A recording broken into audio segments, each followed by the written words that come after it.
رمضان سال میں ایک بار آتا ہے، اس کے لیے کتنا اہتمام کرنا چاہیے؟ اپنی مسجد کے ائمہ سے کہو کہ ہمیں تراویح پورے مہینے پڑھانی ہے، ہمیں پورے مہینے پڑھنی ہے۔ ہم پورا قرآن سننا چاہتے ہیں پورے رمضان میں، 10 دن کا پڑھ لیا پھر فارغ ہو گئے، 5 دن کا پڑھ لیا، ایسا ہرگز نہ کیا۔ رمضان سال میں ایک بار آتا ہے، اس کے لیے کتنا اہتمام کرنا چاہیے؟ اس لیے رمضان کے استقبال حضور اکرم صلی اللہ علیہ وسلم شعبان کے روزوں سے کرتے تھے، سب سے زیادہ روزہ آپ شعبان میں رکھتے تھے۔ رمضان کے انتظار اور رمضان کے استقبال اور رمضان کے اہتمام میں۔ لیکن غفلت یہ ہے کہ ہم نے عبادات کو عادت بنا لیا ہے، رمضان آ کر گزر جاتا ہے، رمضان آ کر گزر جاتا ہے۔ اوہو، تاجر سمجھتے ہیں رمضان میں تجارت کا کام ہلکا رہے گا، اللہ اکبر، بجائے اس کے کہ خود یہ کہتا کہ رمضان بھی کوئی کمانے کا مہینہ ہے۔ یہ سوچتا ہے کہ لوگوں کے روزوں کی وجہ سے ہمارا تجارت میں نقصان ہو جائے گا۔ اس لیے میرے دوستو عزیزو، رمضان کے استقبال کرو اور اللہ سے اجر کی امید کرو اور تراویح کا اہتمام کرو، تراویح کا اہتمام کرو۔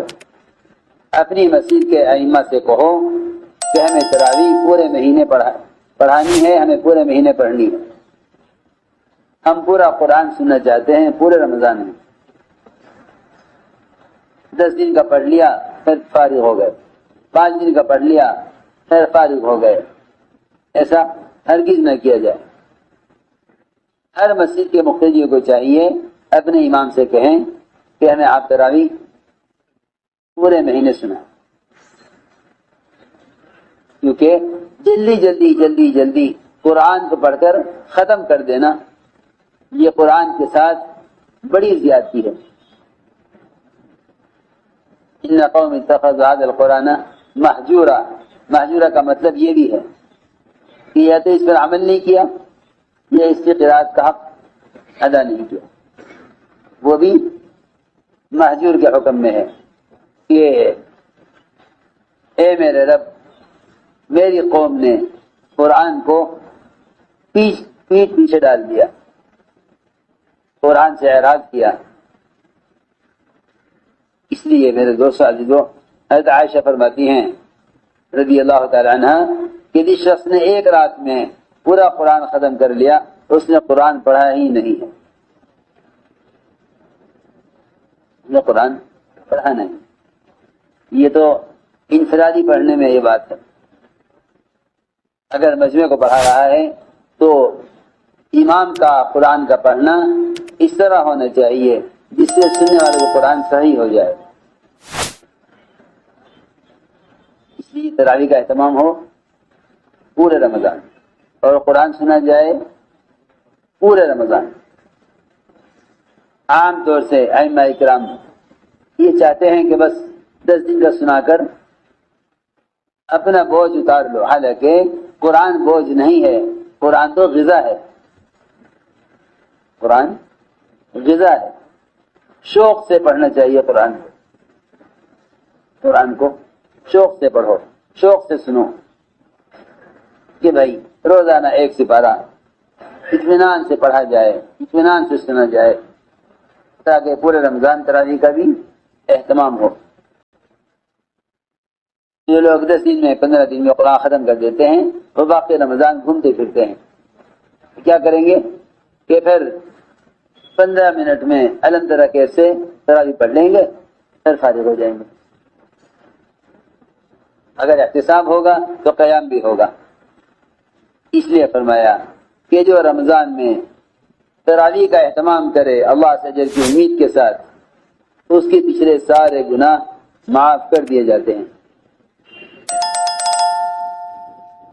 فرمایا حضور اکرم صلی اللہ علیہ وسلم نے کہ جو شخص رمضان کے مہینے رمضان کے روزے رکھے ایمان کے ساتھ، یعنی اخلاص کے ساتھ، احتساب کے ساتھ، یعنی اللہ کے وعدوں کا یقین اور اجر کی امید کرتے ہوئے اس کے پچھلے تمام گناہ معاف کر دیے جاتے ہیں۔ ایک روایت میں ہے ابو سعید رضی اللہ تعالی عنہ یہ فرمایا حضور اکرم صلی اللہ علیہ وسلم نے کہ جس نے رمضان کے روزے رکھے اور روزے کی حدود کو اور اس کے آداب کو،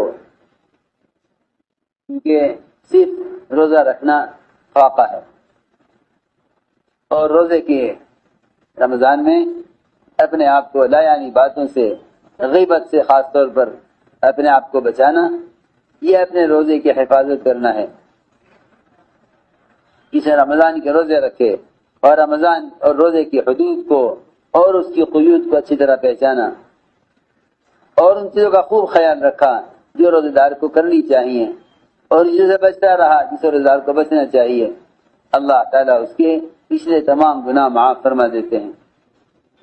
فرمایا حضور اکرم صلی اللہ علیہ وسلم نے کہ میری امت کو 5 چیزیں وہ دی گئی ہیں رمضان میں جو اس سے پہلے کسی امت کو نہیں دی گئی۔ ایک تو بات یہ ہے کہ روزے دار کی خالی معدے کی وجہ سے منہ کی بدبو اللہ رب العزت کو مشک سے بھی زیادہ پسند ہے، مشک سے بھی زیادہ پسند ہے۔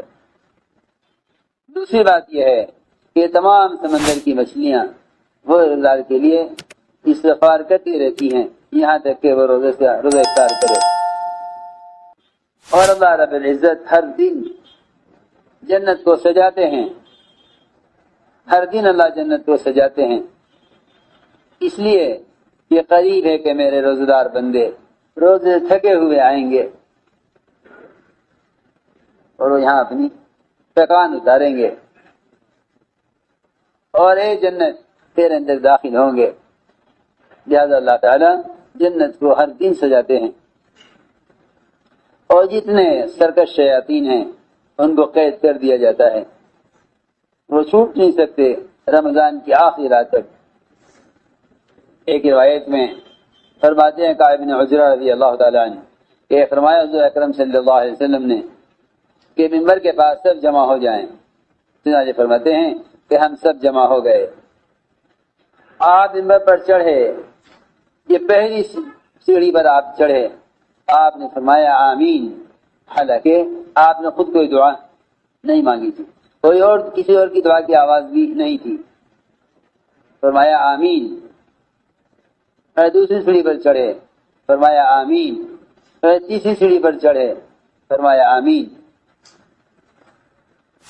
جب آپ منبر سے اترے ہم نے عرض کیا کہ یا رسول اللہ آج تو ہم نے آپ سے ایسی بات سنی ہے کہ اس سے پہلے ہم نے ایسا کبھی نہیں سنا کہ آپ آمین کہہ رہے تھے اور کوئی آواز سنائی نہیں دے رہی تھی۔ آپ نے فرمایا کہ جبرائیل علیہ السلام میرے پاس آئے اور یہ کہا مجھ سے کہ اللہ کی رحمت سے دور کر دیا گیا وہ شخص جس کو رمضان کا مہینہ ملا اور پھر بھی اس کی بخشش نہیں کی گئی۔ اس سے میں نے آمین کہی۔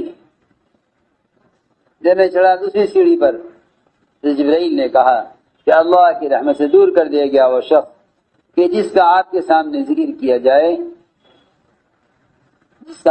جس کے سامنے آپ کا ذکر کیا جائے اور وہ آپ پر درود نہ بھیجے۔ اس سے میں نے آمین کہی۔ جب میں چڑھا تیسری سیڑھی پر تو جبرائیل نے کہا کہ دور ہو گیا، اللہ کی رحمت سے دور کر دیا گیا وہ شخص جس نے اپنے والدین کو، یہ دونوں میں سے کسی ایک کو بڑھاپے میں پایا لیکن اس کی خدمت کر کے جنت میں داخل نہ ہو سکا۔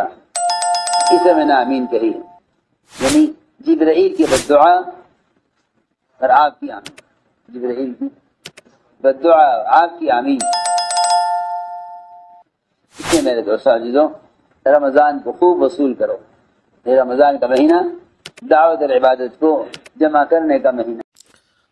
آپ بھی حضرت مولانا سعد صاحب سے محبت کرتے ہیں تو اس ویڈیو کو لائک کریں، شیئر کریں، سبسکرائب ضرور کریں اور کمنٹ کر کے یہ بتائیں کہ آپ کے 4 مہینے یا چلہ لگا ہے، کتنے بار لگا یہ بتائیے، ٹھیک ہے ضرور۔